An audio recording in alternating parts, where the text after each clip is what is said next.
Every great company starts with someone who says, there's gotta be a better way. This is the show for founders who go against all odds and push through when the odds say quit. The leaders who trade certainty for the pursuit of their vision and build something remarkable.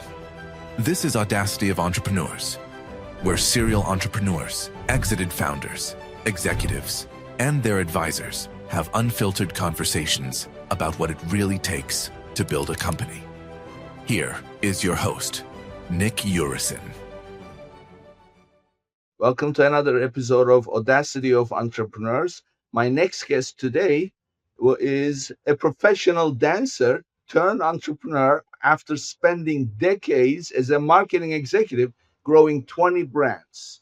So going from professional dancer to growing 20 brands. So that kind of a transition is the kind of journey that we're going to talk about and what everybody can learn from. And today she's the founder of Bailor Group, which helps companies and people grow. And when she's not working, she's passionate about her children and about to be the best looking grandmother in the world. One boy and one girl. And you're going to be surprised. She loves cars, cigars, and bourbon, and also good food. So with that, everybody, meet my guest, Sonya Bailor. Welcome to the show, Sonya. Thank you for having me, Nick. Well, it's always a pleasure. This podcast is unbelievable. It uncovers so many stories that may as well become movies. So especially the transition people go through. So what we're going to talk about today is your journey, but your journey as an entrepreneur is really almost an encyclopedia for other entrepreneurs in terms of finding who they are and then putting it in action. So you started a company after a very unpleasant event. So let's start with that. So tell us about that moment and when you started and what was the event and what was that like? So what we had just come out of before starting this company? Yeah. So I made the decision to start this company in 2019. Make me a little uncomfortable. Look at you already out the gate. And that was right at the precipice of the pandemic. And I will come back to this, but I said no to starting this company at first. I was going to go back to corporate instead because it was easier. Why I was going to do that, why easier felt necessary during the time is because 4 years before that, my son very unexpectedly got brain cancer. And it wasn't a small thing. Praise the Lord, he is alive. That is the biggest thing. We once you learn how to make money, we can remake it again. Those of you who have started over, Nick, if you've ever had times in your life when you've had to kind of regroup, restart, reinvent yourself, every time you know more than you did the time before. But we cannot remake our children. We cannot remake those people closest to us. So he's alive, but I moved into the hospital with him for a year. How many years ago was that? Almost 10 years ago now. 10 years. So immediately, 2 lessons. Number 1, no matter what life throws at you, you don't give up. You don't lose hope, right? So there, your son's situation. The second thing is, and that's exactly around the time that you started the company, and you don't give up, you keep pushing forward, right? Correct. So, and I had people ask me all the time, well, you could have easily given up. You could have easily, gotten into depression. You could have easily, you had every excuse.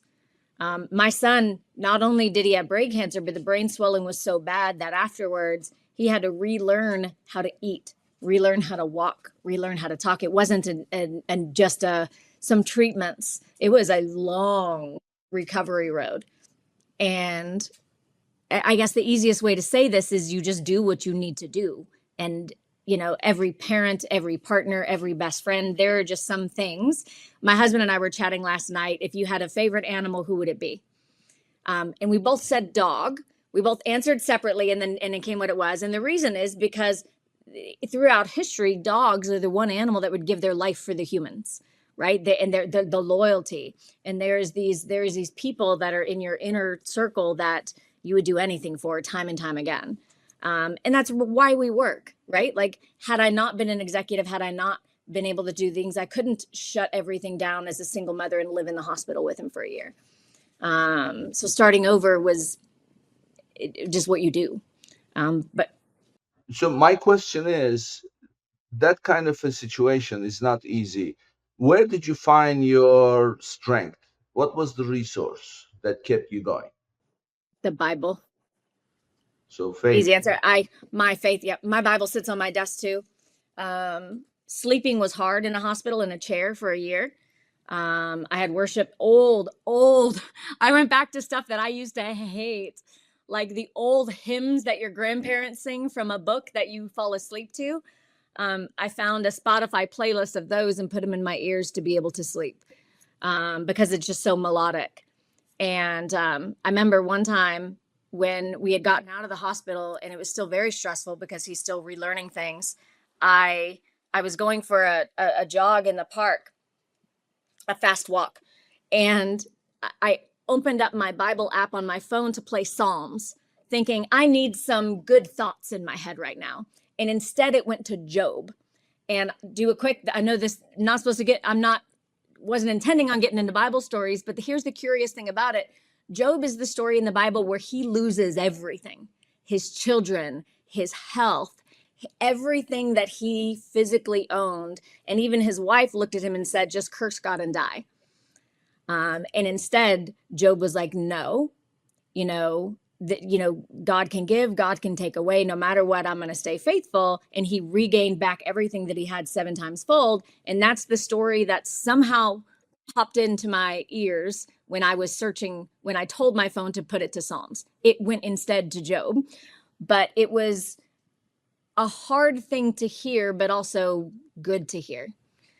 Because yes, you can lose everything, but you can still gain everything back. And it helped put things into perspective. And I will say this, anytime anybody who's had a child in PICU, even though my son's case was horrible, you just walk around those halls in that hospital, in that intensive care unit, and there is always someone worse. And there are children who did not make it home, and my son did. So I think gratitude is probably one of our most underutilized and most powerful tools to get us over things, to restart, to start. Yeah, gratitude is really the pill, so to speak. So I came across this. The comedian Steve Harvey, right? Yes. So he has this show where he has an audience and he interacts with the audience quite a bit. And one day somebody got up and asked, when you are filled with negative thoughts and you are feeling down, what do you do? How do you get back to normal? And it's a very hard thing because we cannot switch our brains on and off when we want. The brain has a way of dealing with those neurochemicals. It releases them based on what's going on around us. So for you to actually take control, it's very hard. So he said something that to this day is the pill that I carry and also share whenever I have the opportunity. He said, whenever you have time, few minutes, make a list first, start a list, and then add to that list every day things you are grateful for. He said, before you know it, you're going to end up with about at least 35, 40 things, if not more. For example, you get up in the morning, you're breathing, you're healthy, you have, family around you, or whatever. These simple things that you take for granted. You have a job, you don't know what's going to happen tomorrow, but today, you're grateful for having whatever you have. So he says, make that list and keep it growing. And whenever you're feeling down, get that list out and start reading. He says, I guarantee you, by the time you read 8, 9 things on that list, your mood will already shift. It's true. Gratitude is the antidote. We cannot be worried and grateful or thankful at the same time. We cannot be afraid and thankful at the same time. They cannot coexist together. So it truly is the pill, the antidote to our two biggest negatives, fear and worry. Yeah. Now, let me share with you. This is the part that I discovered myself, and I'm going to share it with you. Tell me what you think. It's one thing to have gratitude. Everybody, I mean, this is no secret. Everybody knows this. Okay, maybe making a list, maybe a little bit different. But what is the timing of reading that list? Is it the middle of the day? Is it in the evening when everything is calmed down? No, the timing is first thing in the morning. You know why? Because that's what sets the tone for the day. Your whole attitude towards life shifts. If you wake up and you get out of your bed from the wrong side and you read that list, it's gonna realign. Yeah. And of course it will impact your interaction with people, which will be the energy that you'll be sending out, and then that comes back as positive. So first thing in the morning, reading that list every day and potentially adding to it, that's the real combination that I always bring up. Now, do I practice it myself? not, not as frequently as I should, but what do you think? We have moments when we're coaching executives and leaders and business owners, and we'll put them through just a moment of, thinking of two things they can be deeply grateful for, memories, because the mind can't challenge what has happened. It challenges us all the time of what could happen, right? Right. Like the name of your thing, audacity of entrepreneurship, the audacity, the audacious entrepreneurs, right? Like to get that, you have to get over this certain fear tolerance, this risk tolerance. But the mind is the biggest bully on the playground. Right. And so most people, when they're thinking of things to be grateful for, they're thinking of big things. And so you said something earlier, just the fact that you're breathing, right? And I would challenge to be even simpler than that. Like, I love the color of these walls. Yeah, yeah. Obviously, blue is one of my favorite colors. And if all you can be grateful for is the feeling of the wind on your face that day, when you can close your eyes and know that something that small is still something to be grateful for. For a funny little story about this, I was complaining about being on crutches to get to the gym. And then I remembered all of these videos of these people with no legs and one arm or no arms who are ripped because they're in the gym still. I'm like, what am I complaining about? I've been to the gym without crutches before. I'm just making excuses because I don't want to go. Yeah. Well, I mean, look, my biggest story as far as keeping things in perspective when I'm down or when I'm complaining, I should say when I'm complaining, not when I'm down, but when I'm complaining, when I have something to complain about, that because I feel that, oh, this is really good. I met this lady. She's an entrepreneur also. This is, in fact, my recording goes back a few years with her. She is born and raised in the United States, an executive for travel companies. So her job was to travel around the world and train executives Okay. of international companies. So because her work took her around the world, she would book hotels and do whatever she had to do for giving speeches, providing training, whatever. And of course, when we're making our bookings, we're making them online. And you look at the photos, you read the information, and say, "Oh, this looks good," so book the hotel. So that's what she did, and this was in Amsterdam. So she one morning she comes out of the hotel and gets in the elevator, and as she's the elevator is supposed to go down, close the doors. This man walks right in, puts his hand first, stops the doors from closing, and then walks in. And as the elevator started to go down, he put his hand over her head and said, "How do you want it?" She thought, that's it. She's in trouble. She can't wait for the elevator to go down. It's a higher floor. And finally, she manages to kind of wrestle the guy a little bit. And as the elevator hits the ground floor, the doors open and she runs out. And then she realizes she did not know that she was actually booking a hotel in the red light district. Oh shit. So now, this is an executive that just had an experience. And by the way, this is not the real story. Real story is coming. She says, "I'm sure there are many other women like me who have experienced a situation like this. I'm going to put a stop to it." And then she took it even a step further. She said, not only women, but also senior people, disabled people, you know, danger to be mugged or whatever. So she gives up her job, hires a former CIA person, and researching if you could create one gadget to stop someone, an attack in progress, what would that entail that you could carry around? So anyway, they come up with this little, like a tag, like your car alarm Yep. thing that you carry on your keychain. And this CIA person said the most powerful deterrent when somebody is attacking is sound.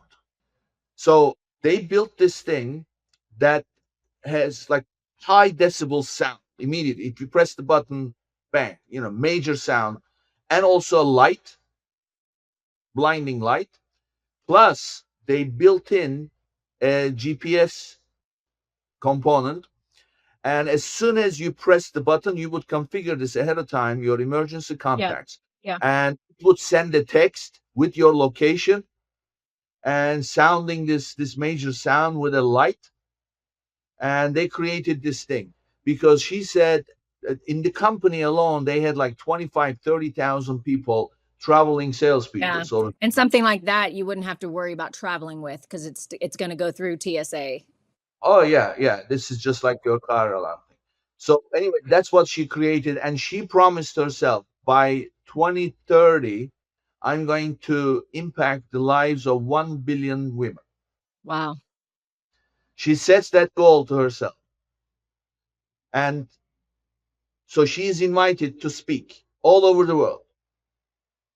She goes to Kenya, gives a speech, and after the speech, she has to catch a flight. She gets on the bus, goes to the airport, gets on the plane, and she's coming to a conference here in Boston.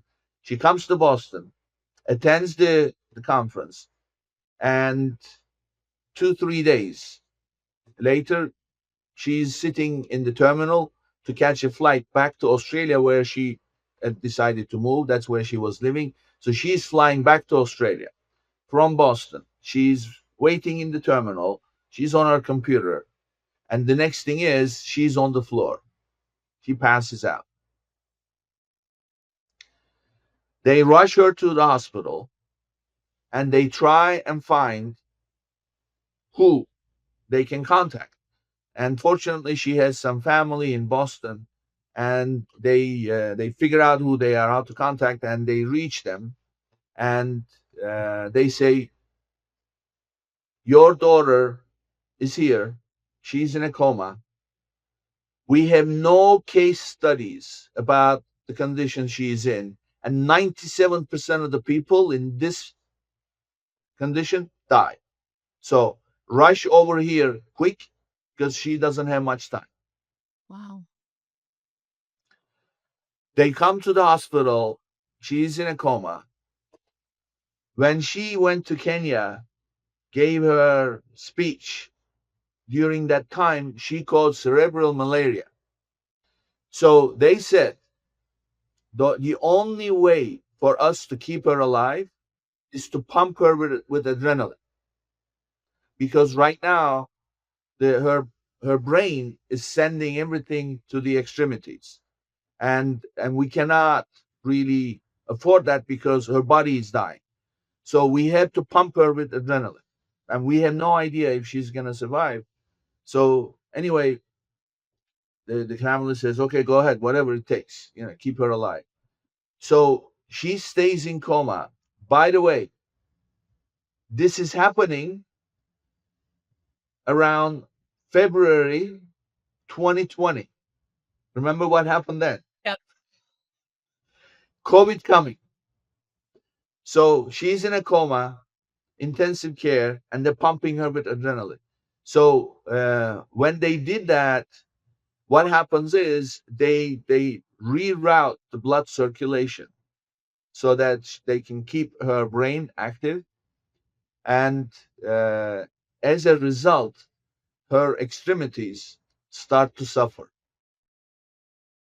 After about 2 months, there's this health insurance situation and everything else, and they said, look, and COVID hits. Now COVID is peaking. They decide to fly her back home to Australia, which is where she can be taken care of. And so, bottom line, she's sent back to Australia. She spent the entire COVID lockdown in ICU, and constantly being pumped with adrenaline.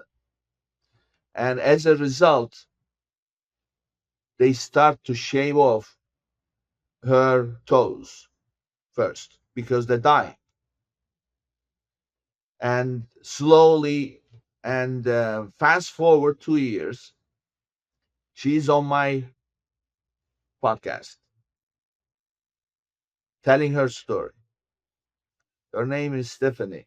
So I said, Stephanie, it's a heartless question, maybe, but I have to ask, what happened to the business? She said, kept running. So as soon as she came out of ICU, she had a co-founder, and uh, and she said, I told my co-founder, keep me in the loop, whatever I can do. We need to keep this going. Now it's even more important. So she kept growing the business, running the business, while she had her toes shaven off one after the other. And finally, there is nothing else left. And this gentleman, who is expert with prosthetics, he says, look, it's going to be a daring decision to make, but really we can't keep going like this. So if you don't mind having your ankles amputated, Then they could attach. I could give you a pair of legs, but it's a big decision. She makes the decision. When I interviewed her, she was already back at the helm, and she was competing in Special Olympics. My God. So I said to her, how are you doing now? She goes, oh, I have another operation scheduled in the next few weeks. I said, oh, what is that for? She says, oh, yeah, I have to go have an operation every few months. This is now part of my life. She has a son, and 14 years old at the time. And and I asked her the same question. I said, what kept you going? Yeah. She said, I reminded myself the moment that I stood up in front of those women and gave speech at the UN, by the way. Apparently she gave that speech at the UN when she said, I commit to impacting 1 billion women by 2030. She said, I made that promise and I had to keep it. That's what kept her going. So, you know, That is complain, amazing. complain. No, we have no room. I mean, I'm kind of afraid to contact her because I don't know how she's doing. But I connected her with somebody. My native space is doing business on Amazon. She tried to get on Amazon, but because she wasn't in the US, they were giving her a hard time. I tried to connect her with someone, and etc. But overall, she was doing fine. So anyway, it's a story I cannot get over. Such things happen to people, Hard to and relate to. But like I said, even when I could have been woe is me in the hospital and not knowing if my son would come back alive and all of those things, like her daughter not knowing if she would come back alive, walking down those rooms, there's always somebody else that keeps it in perspective. There's still little bits of gratitude. There's still, you know, thank God there's solutions to, well, if we do this, which is a hard decision, a bad decision, it gives you more ability back again. Like, thank the Lord we have technology, that we have, there's a lot. My daughter said one day I won't say what brought this conversation on because it's her story, but she had come out of something pretty horrific as well. And we were standing outside of a Panera Bread, and she was having a moment, a very bad moment. She was very, it just, when you've been through enough trauma, everybody who has been through enough trauma understands moments can hit you, triggers, you never know what's going to trigger a moment to hit you. It could be a commercial, it could be something you see, it just happens. And she was in a moment and she just broke down. We were about to go in there and have lunch, and she's just crying outside on the corner of the parking lot at the sidewalk. And she was like, Mom, why did this happen to me? Like, why is this allowed to happen? And in the moment, as a parent, nothing equips you for certain answers, like nothing. Even as a friend, nothing equips you. You're sitting there like, what can I say? And I said the strangest thing on the planet. I told her that, I said, Savannah, I said, I think God understands that there are certain people who can handle different things. Like this Stephanie seems like, a very stubborn, strong-willed woman. Oh yeah. Right? Yeah. And my daughter, I'm a very stubborn, strong-willed person, and my daughter is that version exaggerated. And I told her, I said, listen, I said, look at Rosa Parks. I said, she was not the only person on a bus. She was not the only person going through things. But here's the thing. I think God put certain people in situations, even when they're bad, because they have the strength of spirit and will to do something about it. Yeah. And I said, I know for me, with how horrendous my childhood and upbringing was, and, different things that have happened throughout my life, there's a saying that says, sometimes life happens for you, not to you. And some things seem so horrific. How could this happen for me? And I told my daughter, I said, my thought is, there are so many people who go through things that don't have the strength. Sometimes God puts somebody specifically through something so that that person can speak out and have the platform and help others through and speak. Just like Stephanie, she went through something. There's another interview with one of the superhero movies people, and he's on this interview and he says, something interesting is, in every superhero Marvel movie, DC, the villain and the hero have the same backstory. Troubled childhood, no parents, jaded, potential. And the only difference between the hero and the villain is the villain said, I can't believe this stuff happened to me. I'm going to go and do this same level of stuff to others because I can't be the only one who should hurt. And the hero says, I can't believe this level of stuff happened to me. I'm going to go out and do like Stephanie and make sure this never happens to anybody else again. Same backstory, though. Yeah, oh yeah. But I mean, you know what they say, life art imitates life. Now it's the other way around. Now life is imitating art. So a lot of this is, so, by the way, just as a little side story, which kind of gives the perspective that I have on this, is I did a little creative writing course because I wanted to write, and one day I thought, because I like to tell stories, and I was always thinking about, oh, I'm gonna write one day, and then one day I thought, I keep talking about writing, but I don't know anything about writing, so I better do something about it. So I took this course, and the teacher was so good. She was a writer, of course. She gave the entire, if you like, the anatomy of a story. And you think that writing is creative, right? It's not, because I'm an engineer by training and my approach is analytical. It's always, the pieces coming together. And when she actually put it on the board, she laid it out. She said, "This is how the stories are built. There It's a is a back. formula. Yep. Yeah, you build it up, and then suddenly there is a cliffhanger, and then it turns around."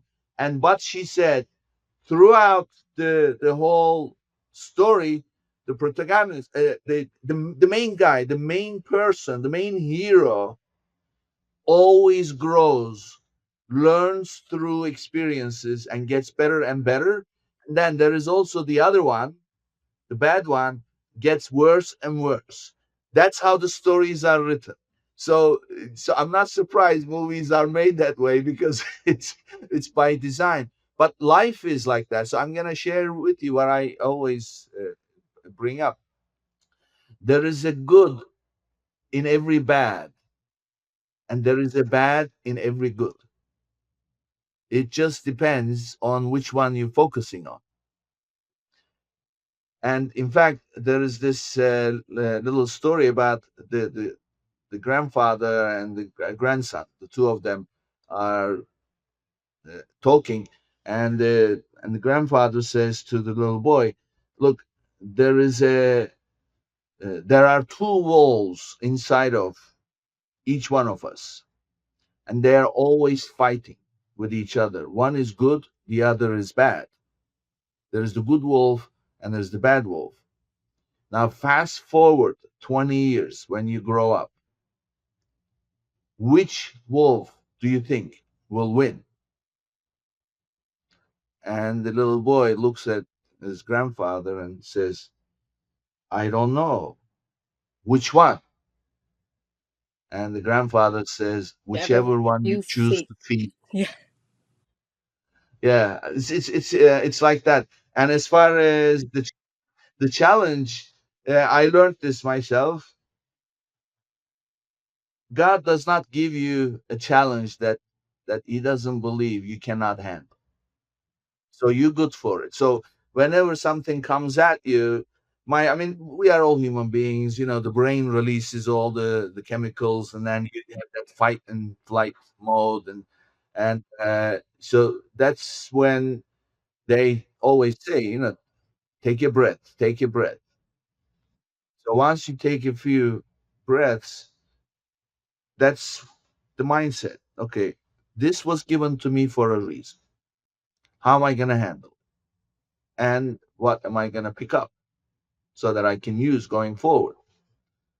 So that has to be the mindset. And it's very hard, but as they say the SEALs have the saying, the only easy day was yesterday.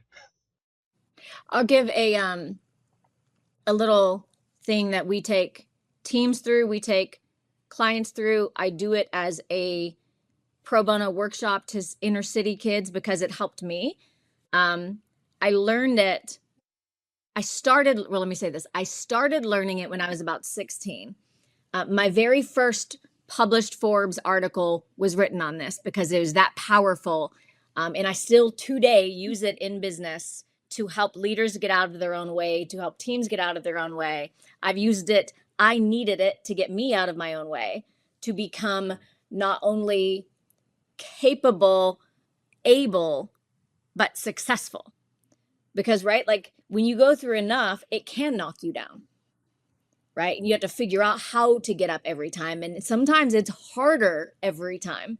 Other times you learn skills and it gets easier every time. Well, let me say this. It never gets easier, but you understand how to every time, and muscle memory kicks in a little bit faster each time. Maybe that's the right way to say it. So there's a 3-step, and we actually, I'm just giving this away. This is something that's part of our ecosystem, part of our secret sauce. I call it the turn fear into power. It's 3 steps.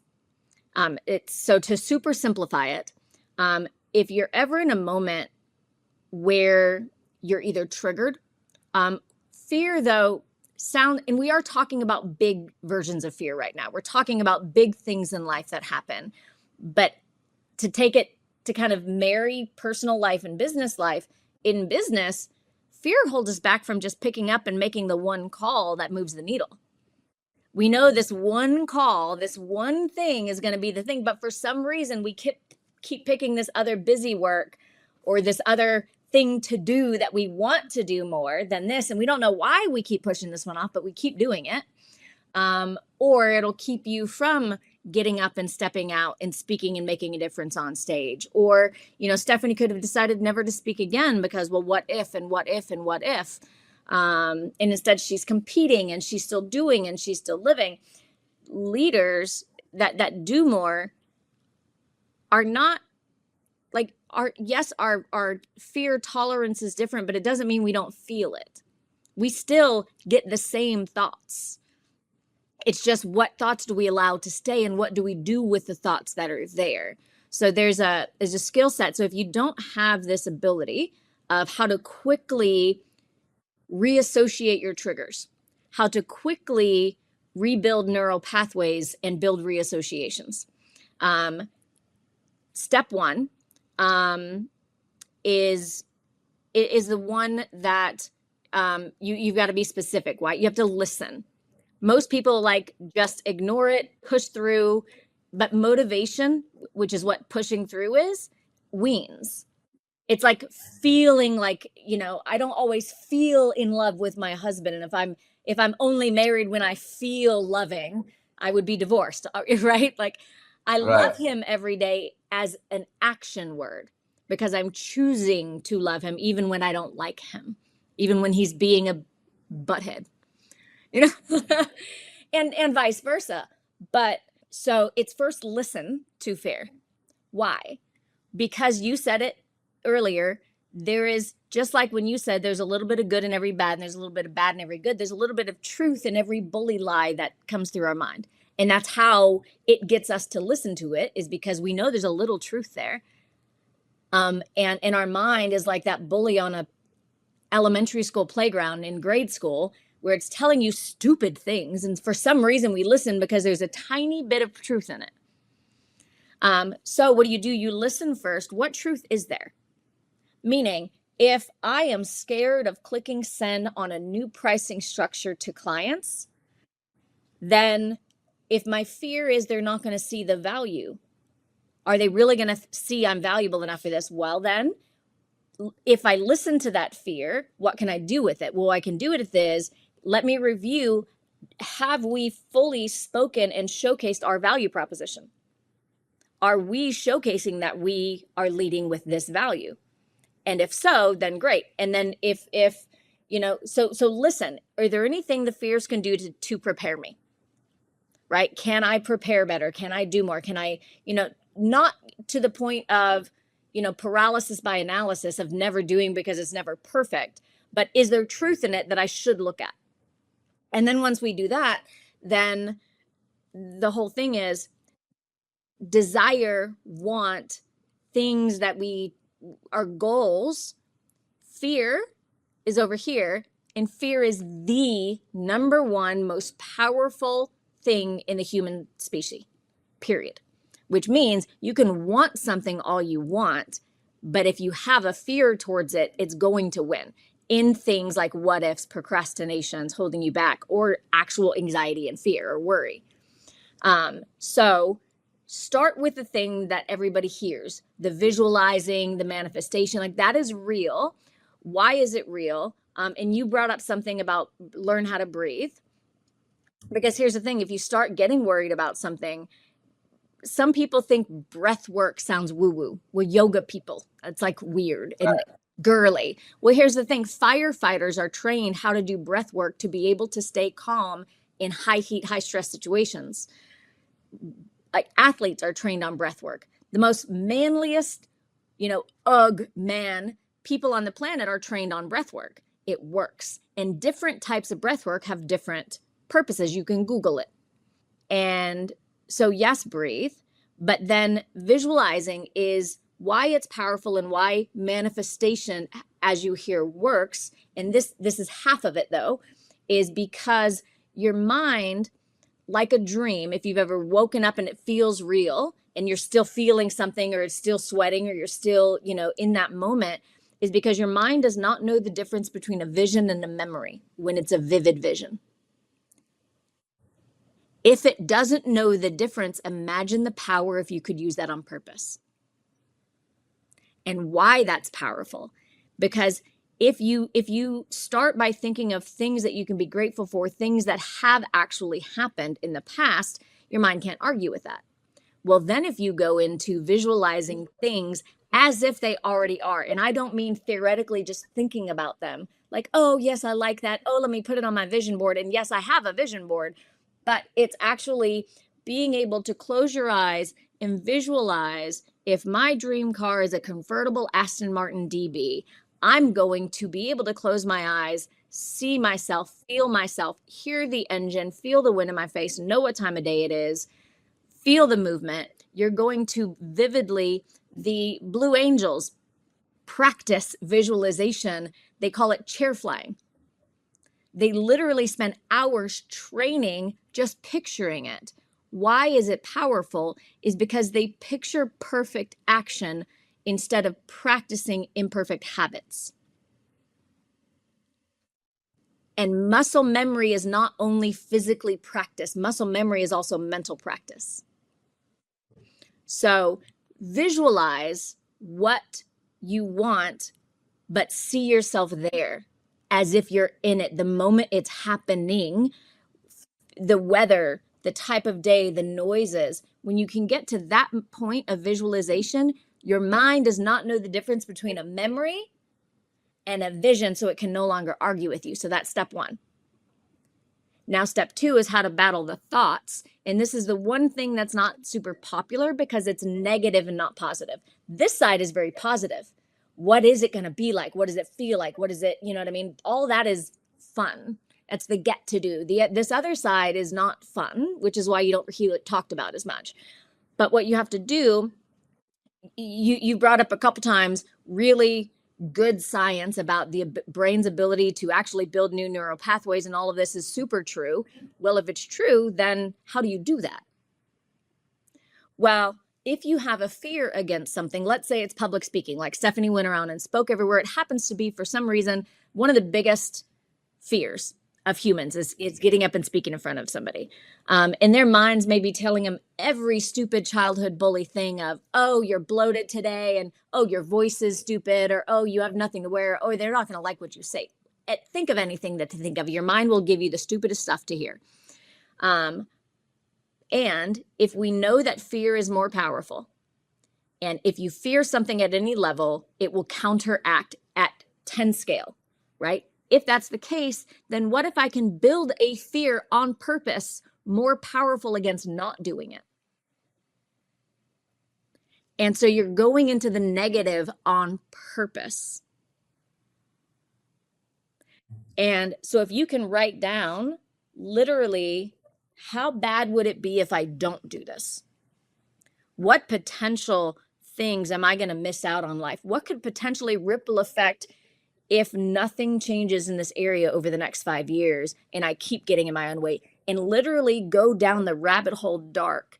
Because the power in utilizing fear as a tool against yourself, to use as a catalyst, to use as a momentum for growth, to use so that your brain can't argue it. As soon as it starts coming in, your brain already starts learning the muscle memory. We actually have a worksheet that you do it with until you get the muscle memory. And then it goes down, well, yeah, but if I don't, then this. But the bad has to be more than this bad. So you're literally building a negative list against the potential of if you don't take action, if you don't go after this goal, if you don't attain this thing. And it sounds counterintuitive, but when you've seen it as happen, then you've built up a fear stronger against not doing it. Now you have the perfect triangle pyramid, which is extremely strong structure to build on top of and learn. So I have several questions, and I've never heard this. So this is a significant thing. I am a huge believer in thoughts in your head becoming the events in your life. So I don't want to have bad thoughts because it will attract bad events. So fear is already bad enough. So instead of suppressing it and replacing it with good, now actually strengthening the negative aspect of it, because you know how it is, negativity is contagious. So it can breed and grow fairly quickly. So imagine if you water it against complacency, against procrastination, against your mind being able to bully you. So imagine if fear is so great, and it is, fear spreads like a weed. And if that's true, but if fear on its own keeps you from doing all the things you want to do, how can I use this tool? And I agree with you. I am one of the most optimistic speaking, and I was raised that way, like, bad in, bad out, good in, good out. And yes to all of that. Yes, I am super idealistic. Yes, I am very positive. Yes, gratitude over everything, because you can't be angry and grateful at the same time either, right? It is the antidote to everything. However, fear is there. Whether we want it to be or not, fear is always going to try to come in. So let me understand this. I want to understand this clearly. Who is not performing, and if I part ways, it's gonna create a lot of disturbance. Maybe some team members will leave, whatever. So I am afraid of doing anything to rock the boat. And at the same time, so that's my fear. If I do this, it's gonna get me in trouble. There will be lawsuits and blah blah. So I'm afraid of doing this. So it's holding me back. So now, what is the negative? Tell me the negative I can build up here. Well, let me put my actual coaching and advisor consulting hat on first.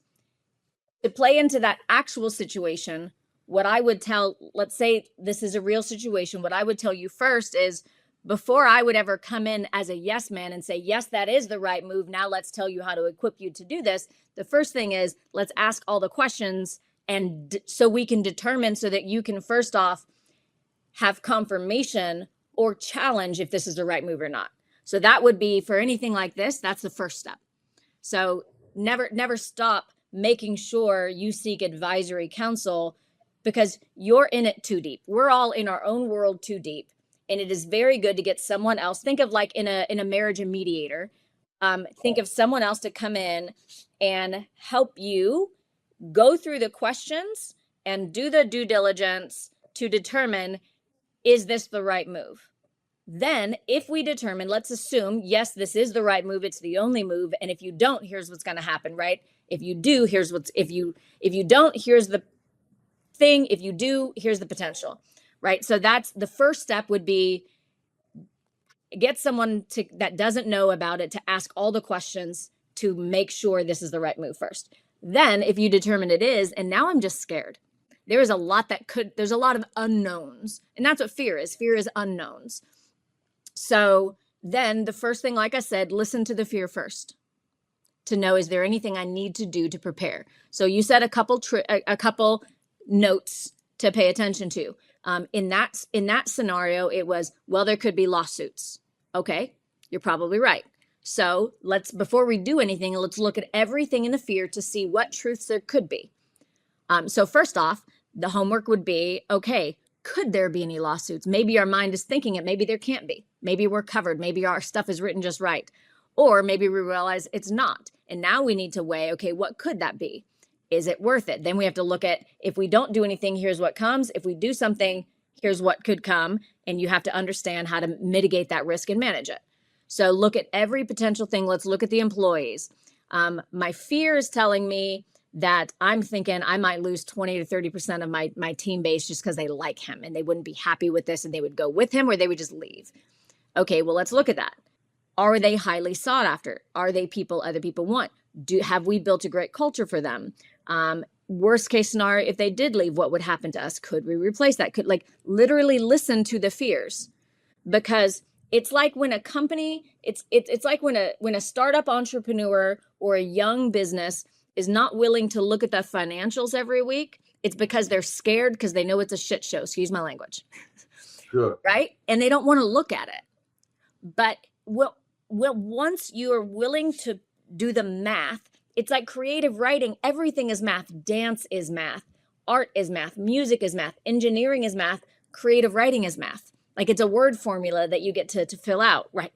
And if that's the case, then, and if everything is math, which it is, then we should be able to do the homework, look at it, and that's how the emotion is taken out of it, right? The feelings, once you look at black and white, there's no feeling in the black and white of, okay, here is the pros and here is the if-then scenarios. You know, I'll speak in math language, right? If this, then here's the potentials. Okay, then if these are the potentials, then if that happen, what are the actual outcomes that could happen? And it's just like once an entrepreneur is willing to look at their financials and look at it, then the emotion of, am I going to make it? How long am I going to make it? Do we have enough? Are we growing enough? Becomes black and white, because now if my difference between, breaking even and being profitable is only $10,000 a month, then that is 2 clients in this revenue arm or 1 client in this revenue arm. Now we have an exact black and white, non-emotional goal. As soon as we get that, we've hit this, and anything out after that, we're now profitable. So now the emotion's out, and now we can make decisions and choices based on black and white information. So listen first, always know, because I want to know everything, right? If you have all the cards on your tables, then there's no unknowns anymore, right? Fear is in the unknown. So listen to the fear. If there's anything truth, is there anything you need to look at it, do that homework. And then you'll have everything in front of you. And then, well, first, is this the right decision? Second, listen to all the potential fears, do your homework to know what you would mitigate, what you would not. And then when you have everything in front of you, if we follow the worksheet, right? If we follow the steps, then, the visualization would be like, what if I'm getting to choose the ideal future of this company? What is it? Right? Is it with this person? Is it without that person? Let your mind surprise you. Like, go down that rabbit hole and see it as it is, because you also need to see potential. You need to see the greatness it could be. And then after that, then what the negative, what the build of fear against it looks like is, okay, so my mind is trying to give me this fear and this negative of, but if I do, then this could happen. If I do, then this could happen. If I do, I'll feel this way. If I do this way. So the What if I don't? If you've decided this is you've gotten counsel, you've been advised, you have confirmation this is the right move, you've listened to every potential fear, you've done your homework on it, you know exactly black and white, there's no emotion, what could happen, what the price would be, what the potential loss, how to mitigate that, how you would recover from it. Now it's just in paper. Now you've let yourself look at the good. Now I want to look at all of this is past. This company is now operating at everything it could operate at. And I've seen it. I feel it. I know how many people are here. I see their faces. I see the building. I see all of that. And now what I'm going to do is go, how bad could it be if I don't do this? Because now you've confirmed everything is the right move. You've mitigated everything. We've done our homework right. We've seen it. We've got a little motivation in that. And we're helping empower our mind to the good, the idealistic, the optimistic. And then the negative is going, okay, so now, since we know negative feeds on negative, let me do it on purpose, right? If it's going to be there anyhow, let me use it as a tool, as my own sword, not a sword against me. Let me use it as a sword against inaction, against myself on purpose. So I'm going to say, if I don't do this, then my company will keep sliding down backwards because the toxicity is so felt that I will lose the great people, or maybe I just go home miserable every day and I'm never going to be happy because I am upset and this is eating me on the inside and I'm holding it in. And what if I end up in the hospital because of the stress? Because stress does kill people. And literally go down that rabbit hole. And just like looking at your gratitude list every morning, when you feel yourself procrastinating and getting in your way is when you look at this negative list. Well, if I don't, then this, and that. Because if fear is the most powerful motivating force in the human psyche and species, which it is, then when do we need it is when the bad side of fear is trying to keep us from doing the things. We've done the work. We have the list. That's when we pull that list out. If I don't, blah, blah, blah, blah, blah, blah, blah, and you just read off this list. Yeah, I mean, this is powerful because what you are using fear for is to reverse the course. You're taking control of what's trying to hurt you. Yeah, what fear is causing you not to do is now being reversed to do exactly the thing that you fear. Yep. And this is, like I said, this is something in our secret sauce of how, we scale companies for a living. That's what we do. And I have a quote that says, you can't scale companies without scaling the people, right? You can go off in the market and look at internal scaling methodologies. You can get EOS, you can do the Rockefeller habit scaling up. Ours is called the Bailor method. And the difference with ours is we work on a 3-part triangle or pyramid. You have internal scalability, which is your systems, your process, your infrastructure, your cash flow, all the things that make up the inside of the company. And what worked at 1 person to 5 or 10 people, infrastructure, systems, processes is very different from 20 to 50 people. Is very different again to 100 people and again to 1,000 people. It's a cycle, but the same thing. And then the second side of the bottom of the triangle is the external growth. So growth strategies externally, sales psychology, brand, marketing, all of those things that we're building the actionable plans, reverse engineered to go after the goals and execute on them. And it's rare that a company does both of those together. We do both of those together, but our secret sauce, but the sauce recipe is worth sharing. So this is worth giving away to everybody because it's what works. Is the human, which is the top piece. The human is the biggest variable every company has, right? You interview entrepreneurs for a living, and your favorite part of the podcast, you told me right before we press record, is hearing their personal story. Why? Because you get the stories of the overcoming, of what built their strength. When people look at me because of everything I've been through and they're like, wow, I wish I had your strength. My answer is almost always, no, you don't. Because what I had to go through to become this strong, I would not wish on anybody, but you get to hear that side. But what every single person has had to do to become successful is overcome a lot and figure out how to move past fear and move through fear. But it's in every one of our teams. And again, fear, yes, we talk about big things of fear because some of us that you've interviewed have big things they've been through and big fear moments in big life. But again, fear is tiny. Fear is the whisper in your ear that it's our teams, it's us as the leaders. But psychology and neuroscience, our brains are amazing. Like, I wish we could take one of those little pills and open up. It's probably scary in there, but exciting. And this is just one of the ways that a funny way of thinking about it is, I was telling this to somebody the other day, if a funny story of how to think about what neuroassociation, reassociating your triggers looks like is, let's say I had a bad breakup at this coffee house down the road. And my husband and I weren't married yet. And that was his favorite place. And he wanted to take me. And I'm like, I don't want to go there. I hate that place. I have a horrible memory there. Every time I see it, I feel horrible. I don't want to go in there. Well, what if he looked at me and said, I hear you and I respect that. However, I don't want to lose what I love about it. How about we on purpose create opposing memories there? What if we go over the top? Because here's the thing about negative things. If your best friend or your business partner came in and said some really honestly hurtful words to you, and then realized what he did, came back and said one nice thing to you, that one nice does not outweigh one bad. This is so much stronger. It takes, like, depending on how big the bad was, 3 to 10 goods to outweigh a single bad. Right. So if that math is that's brain math, you have girl math and boy math, that's brain math, heart math, right?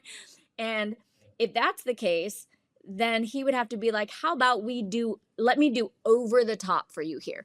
I'm going to give you a rose every time we walk by it for a week. And then I'm going to, you know what I mean? Like, but it takes compounding approach to do this, which is why when you do it the opposite way and use fear, it's just another way. It's another tool we have access to reassociate triggers, reassociate fears, to use them. It's almost like two wrongs making a right. Exactly. Exactly.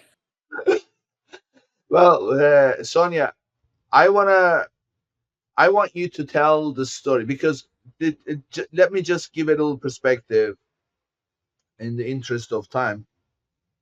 You started this company just as your son got diagnosed with brain cancer, and that was a fashion company. Oh. And then you had to deal with the situation. But when you came back, you became a corporate person building brands. That's where you pretty much had your teeth cut, so to speak, growing companies. Yep. All this, and you spent several years doing this, and then you got a phone call at 5:30 in the morning. Tell me about that phone call and what happened after. There's one piece missing of why the phone call came. So let me back up just a moment. Yeah. So yes, my corporate background is external growth of companies, marketing, the brand side, sales side, all of that. And then when I cut my teeth, where I was made, because what I do for a living, there is no degree path for. And in fact, my degree path is choreography, professional dance, nothing to do with business. And though I hire people with wonderful master's degrees. And so when I left corporate in 2015, and then yes, my son a year after that, right after that, got brain cancer. And so fast forward, it's 2019, and well, what had happened in between those timeframes is it started with a text message and then snowballed from there. In fact, the gentleman who invented the business centers for hotels, old friend of mine, previous client, he had texted me. He had made a big exit from that company, went off for about 4 years to Manhattan Beach, California, came back to where I was living, which was Nashville, where he lived before that too, and started a service-based business. But what worked in product-based was not working in service-based. And so after it was obvious we were back to the land of the living, and online again, I got a text message and it was like, hey, are you going to restart the fashion thing? Are you going to? And I was like, no, all my people are employed now. And he was like, great, I've got a proposition for you. And he was like, do you think you could do for me what you did for that big company? I need this to be profitable. And I was like, I think I can. And then that snowballed into the next 4 years of me becoming a fixer for 4 completely different industries, from healthcare to all of these other things. So now I got to prove my final corporate role was helping make a company sellable. A large portfolio of 20 brands, like you introed this in the beginning. But in order to be sellable, you had to be scalable, you had to be valuable. And I didn't know any of that.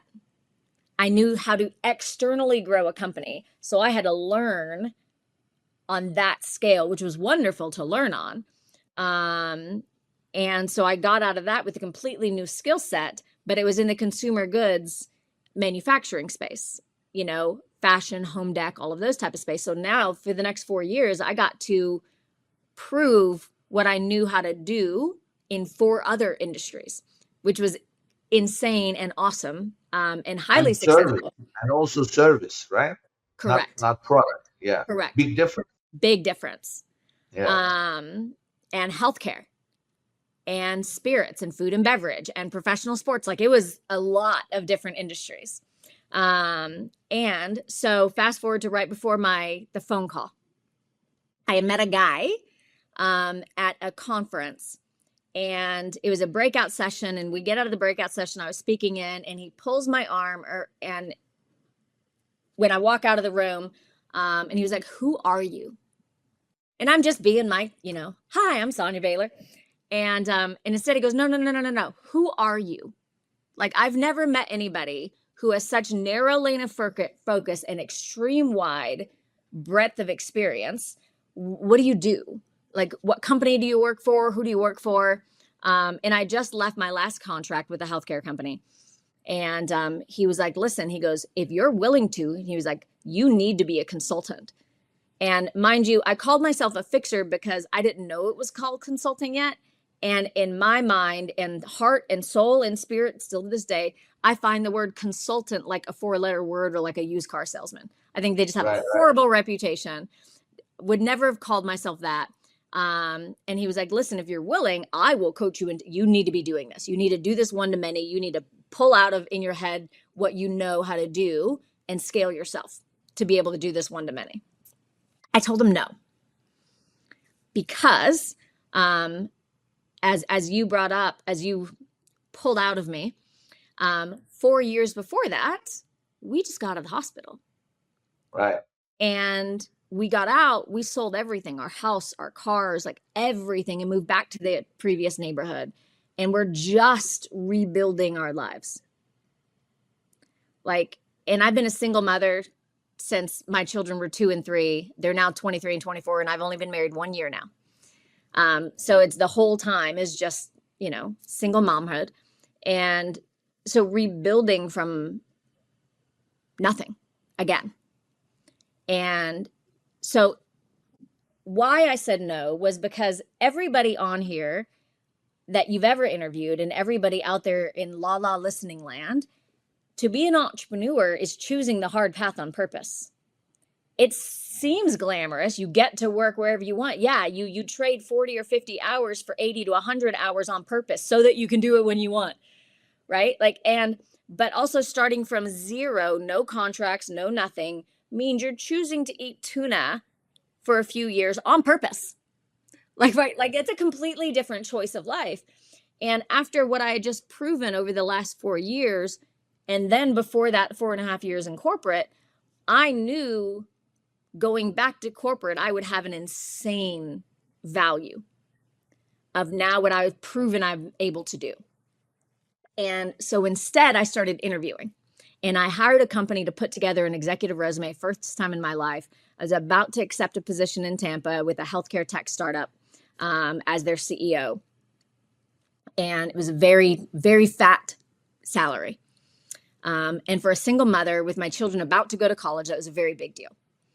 And then comes the phone call. And it was 5:30 in the morning, my time, from my dad. And they lived in California at the time, which meant it was 3:30 in the morning their time, Pacific time. Now, I don't know about you, but if your parents, I'm almost 50, and if our parents call us at 5 in the morning, that is not normal time frame. Something is wrong. And so immediately you're kind of startled awake.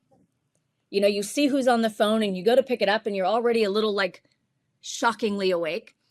And then this is a stoic man, faith-based man, doesn't drink, doesn't curse. And I'm going to have to bleep myself here. The first words out of his mouth were cursing at me. So I pick up the phone and I'm like immediately a little concerned. I'm like, hello? And what I hear on the other side is, sit the F up. I have 5 minutes. You have to hear what I have to say. And now the only reason this man, because what do? When we get scared, we get angry. Right? Like you're scared. Someone didn't call you. Are they in traffic? So we start getting upset. So my thought is he's scared. Something happened to my mom.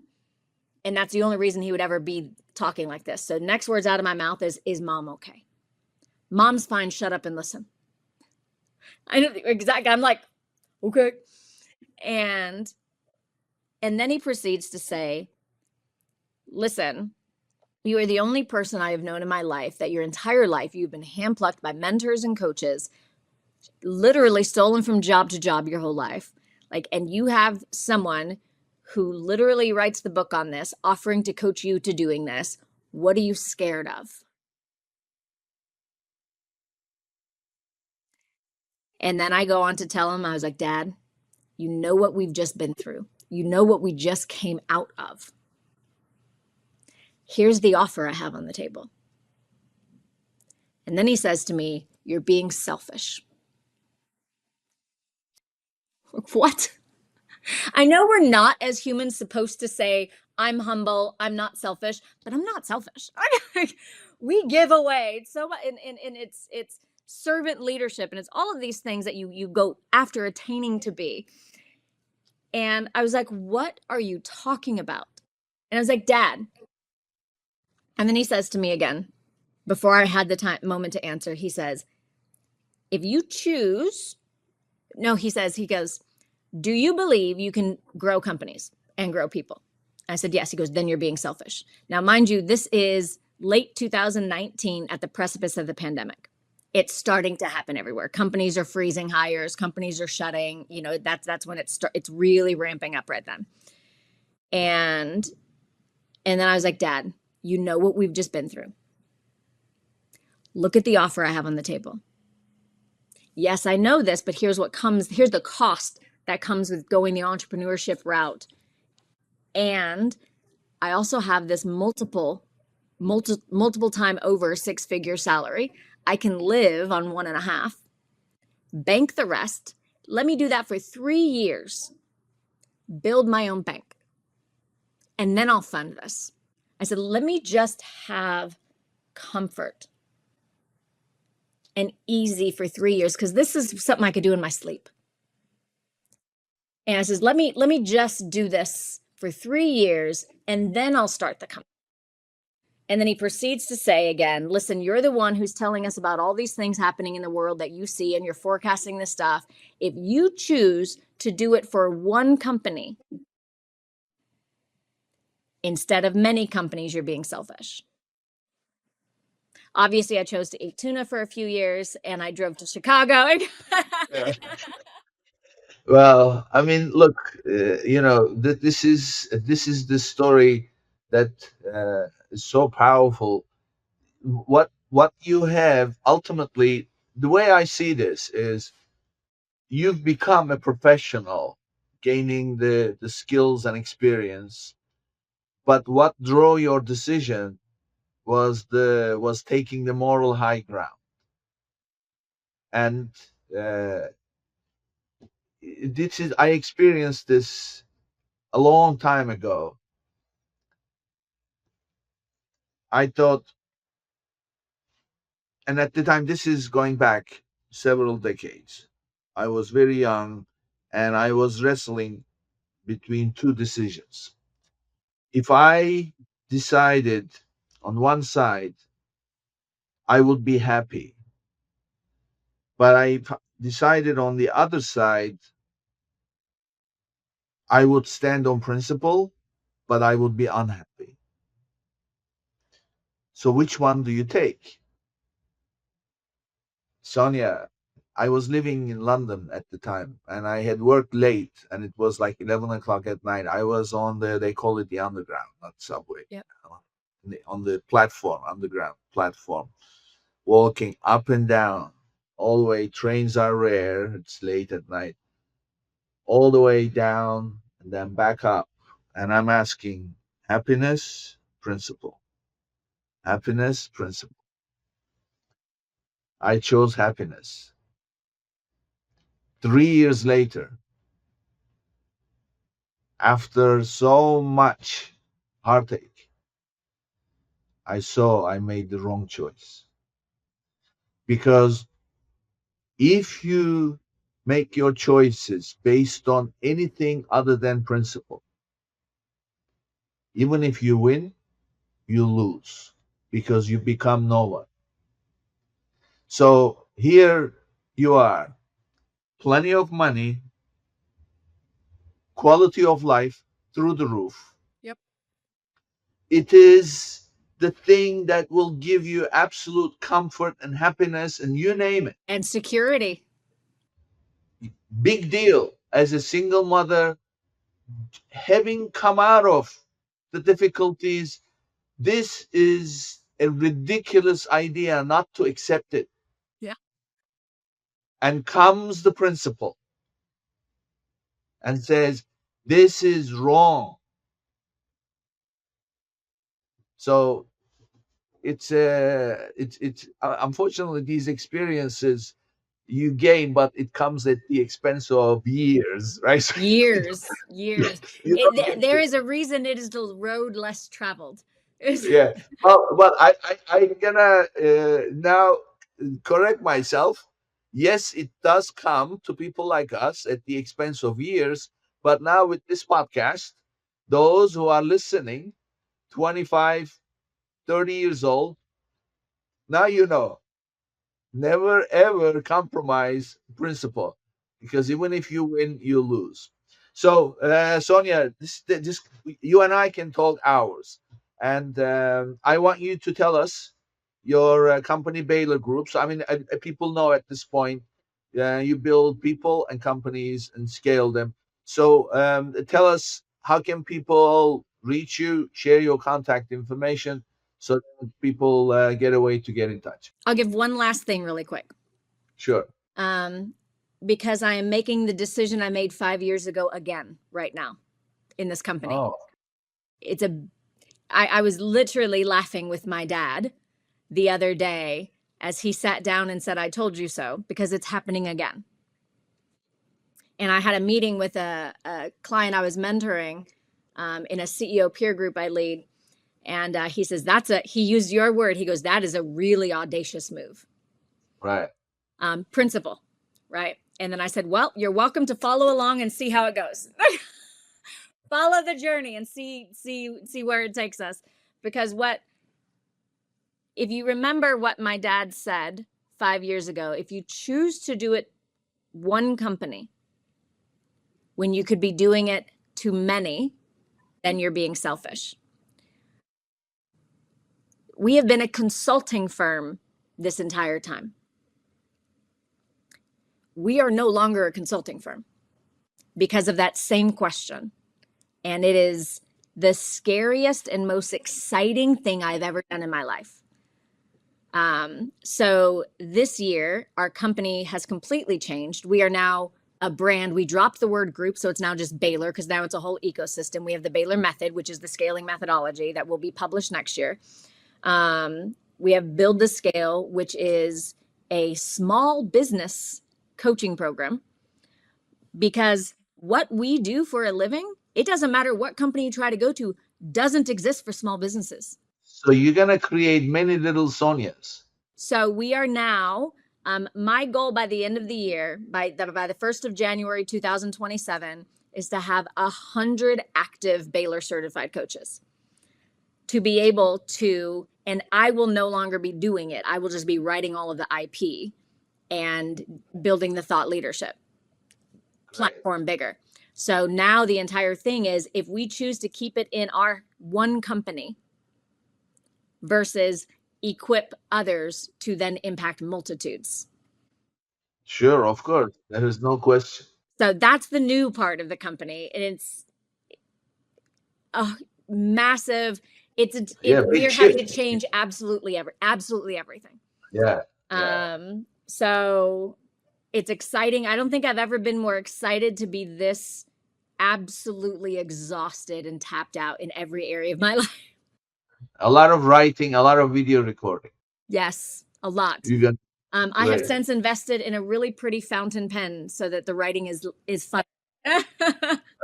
Well, I've been writing with a pen is yesterday's practice. You get the keyboard. It's keyboard. Actually, talk. So I do that. However, we are tactile creatures. Yeah. And there is we're going back to neuroscience over and over because it just works. There is old neuroscience that talks about, like, if you want to retain more, you can't just listen. You have to look at it, see it, hear it, and write it down, and then speak it to somebody else. Like, all of these things to retain more. But something happens when so you talked about wanting to get into writing. I challenge you. Why? Because when we're entrepreneurs, we operate so fast. Our minds are going 1,000 miles an hour, which is why normally our best counterparts are completely opposite than us. They are the logic, anchor, secure people, the very spreadsheets. They're like, hold us down. Like my husband's, that, because I am all over the place. And I can type 80 words a minute. I can speak and go even faster, and I can process out loud, and I do all of those things. But when I want to make sure I sound different, and a fountain pen, God forbid, please, I need your audience to forgive me now about this rabbit hole. It's foolishly amazing and expensive. But there's something amazing that happens when you choose to handwrite. When you choose to put pen to paper and write it, your hand cannot write 80 words a minute. It cannot dictate 100 words a minute. It forces you to slow down just enough, a lot, to think a word at a time. And it's a completely different practice. I've just started it, actually. I'm just starting it again. I've attempted journals over and over and over in my life. I am a big fan of it. It is very good practice. But I start it and then I put it down. I start it and then I put it down. And so I'm a ritual person. I love rituals. I have a crystal goblet I drink out of at work because I don't drink enough water, but this makes me enjoy the art of drinking. I have to enjoy the art of something. You can see my office. It's very bougie.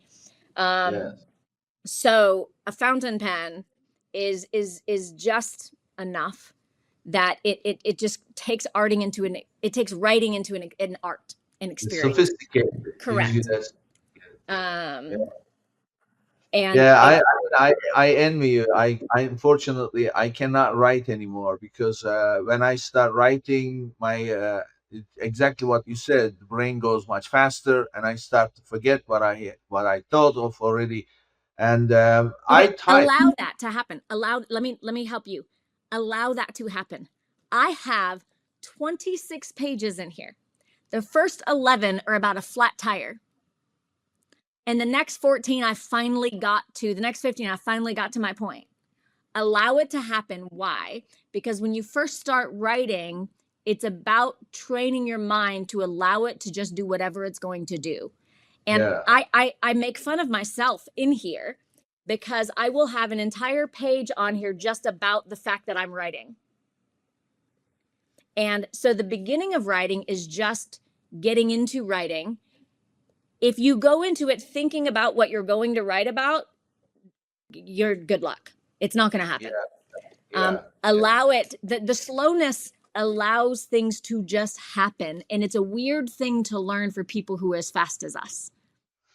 Yeah. I mean, look, these are all disciplines, but it's all good in the end. When you make them little splurge disciplines, you tend to do it a little bit more.